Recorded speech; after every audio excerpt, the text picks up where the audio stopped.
Sorry to follow that. Good evening. I'm Dwight Jones, Dr. Dwight Jones, a 27-year resident, 705 Hampton Trace Lane, Milton. Why am I here before you tonight?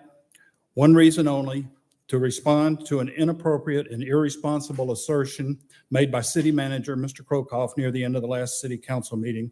I'll get to it in a moment. At that meeting, I spoke about Mr. Krokoff. I gave examples of his unethical behavior, abuse of his authority, and his publicly transferring blame to a City Council member for his own bad actions, and more. Let's quickly review those items. 1, the speed sign debacle in white columns. Mr. Krokoff did not follow city processes and procedures to advance a very controversial agenda item. He then hid his improprieties by burying the results as a consent agenda item instead of giving the matter the full airing and vote it deserved. This is pure and simple manipulation. 2, the PTV debacle in white columns. 2019, Mr. Krokoff started collaborating with a White Columns resident and now a White Columns HOA member to explore how to create a city covenant, a city ordinance, in order to circumvent an HOA covenant that's existed for 25 years. His actions clearly constitute interfering in a private community matter. 3, the debacle surrounding the hiring of an election consultant.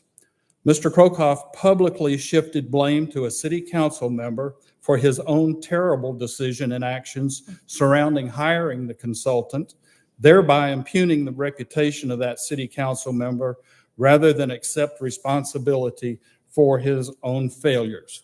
4, Mr. Krokoff refuses to enforce certain city zoning laws at his personal discretion.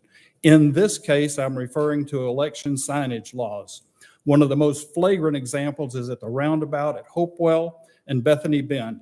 It's not lost on us that the property is owned by a family member of a City Council member. This is favoritism. 5, Mr. Krokoff continues to abuse the power, exceed the authority of his office. A recent egregious example of his personally entering a private gated community to surveil the residence of a citizen who was holding what Mr. Krokoff knew ahead of time to be a legal gathering to discuss election strategy for a council member running for election. There was no probable cause whatsoever for wrongdoing. Furthermore, it was subsequently publicly reported in such a way as to suggest an illegality and call into question the integrity of the candidate. I suggest that any reasonable person would conclude that those actions were undertaken in an effort to publicly discredit the candidate and thereby ultimately influence the election. That's illegal. Now, back to Mr. Krokoff's comment. At the conclusion of the last meeting, Mr. Krokoff went on record, publicly broadcast, recorded on video, as saying that presenters speaking at this very podium have no obligation to speak the truth. He, for all intents and purposes, went on record publicly to call one or more presenters liars. That's a serious allegation. If it was not I to whom he was referring, then he accepts my presentation points and he should resign or be removed from office. Alternatively, if it was I that he was referring to, he just called me a liar. It's time to find out. Do you think I am so stupid to come before this smart group of council members and lie after lie after lie to you, knowing full well that everything I say will be recorded and thoroughly vetted? That's nuts. I'm demanding a meeting with Mr. Krokoff. Since Mr. Krokoff chose to publicly accuse presenters, I am publicly inviting every city council member, the city attorney, the Milton Herald, the AJC, and the 3 major Atlanta broadcast networks. We are going to put undisputable facts on the table for Mr. Krokoff to respond to, and others will certainly get drawn in. I would point out that there are open records requests, emails, videos, and direct testimony to support my assertions. What I presented is substantive and accurate.